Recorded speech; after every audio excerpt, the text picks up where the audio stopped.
welcome. I believe you are having a great day, and I want to share with you some information which will change your life. My name is Pastor Q. I'm here at the office, and as I'm just meditating on a few things, I thought you would love to hear what I have to share with you, because this is one of the pillars of your life. I wanna read this quickly to you. It's an explanation of self-worth. Self-worth or self-value.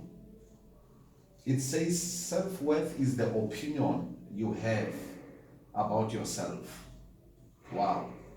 The opinion you have about yourself and the value you place on yourself. Imagine if you were given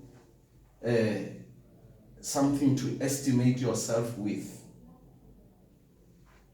The estimation that you will put on yourself is called self-value. The opinion you have about yourself. This opinion is so key and so important because it influences everything in your life. From the quality of life you experience and the circumstances that come into your life are controlled by your own self-worth. How do you price yourself? What is your price?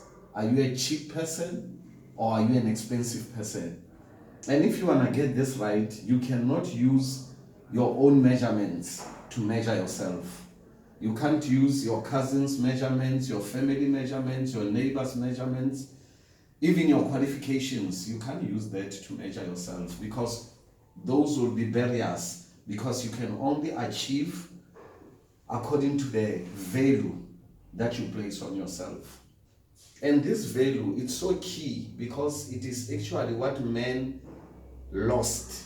Each and every human being you see, no matter how good they're enjoying life, the experience, it falls way short to what God has created us to be and to enjoy.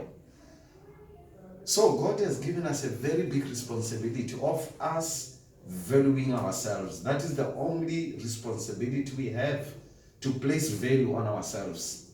And now, man not understanding that his value is not dependent on what he's doing. Instead, his value influences what he's doing. Man not knowing that, he doesn't know how to use this glorious gift of self-worth. So with your self-worth, number one, you form yourself. Meaning you are the one responsible to form yourself. There are many ideas going around suggesting to you throughout the day who you must call yourself. Your academics, how far you went in school, it's very tempting for you to use that to value yourself, or your beauty, or your accomplishments, your wealth. All these things are very tempting to use them to value ourselves. But now, once you use those things to value yourself, you are basically putting yourself in a bracket, because your life can only be according to the value you place on yourself. So with that in mind, you are then expected to elevate yourself to yourself.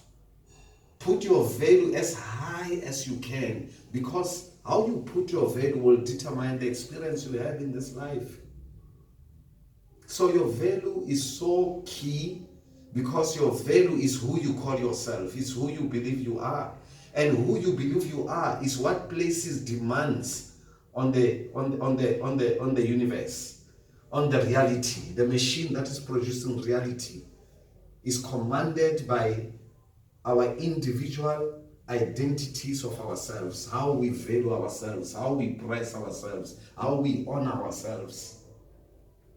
So that's so key. And then it says an example of self-worth is your belief that you are a good person who deserves good things. This is the beginning of the right self-value. You recognizing that you are a good person. is the beginning. No matter whether you are good or you are bad, that is not the point. Because what's important to know is that human beings were created in the image of God, after the likeness of God. And it's important to understand that God, Him being God, He can only be right because He is righteous. If God says to a black color, the black color is white, that color will have to change and be white because God can only be right. Same thing, we are created with this unique gift as human beings. When you look at Psalm 82, the Bible says, they know not, neither do they understand. They walk in darkness. They don't know who they are. And then it says, I have said you are gods. All of you are children of the Most High, but you will die like ordinary human beings, because that's how you value yourself. So us being gods, created in the image of God, it means we have this powerful ability as well of being right. So if now we have this powerful responsibility of always being right, it means we must be careful what we call real in our lives. If we value ourselves lightly, if we take ourselves lightly, the whole system of the universe has to comply with you because you are God. And it has to bring forth circumstances that are in line with your own value of yourself. So people talking to you, circumstances talking to you, pressures coming on you, they are targeting only one thing: for you to devalue yourself.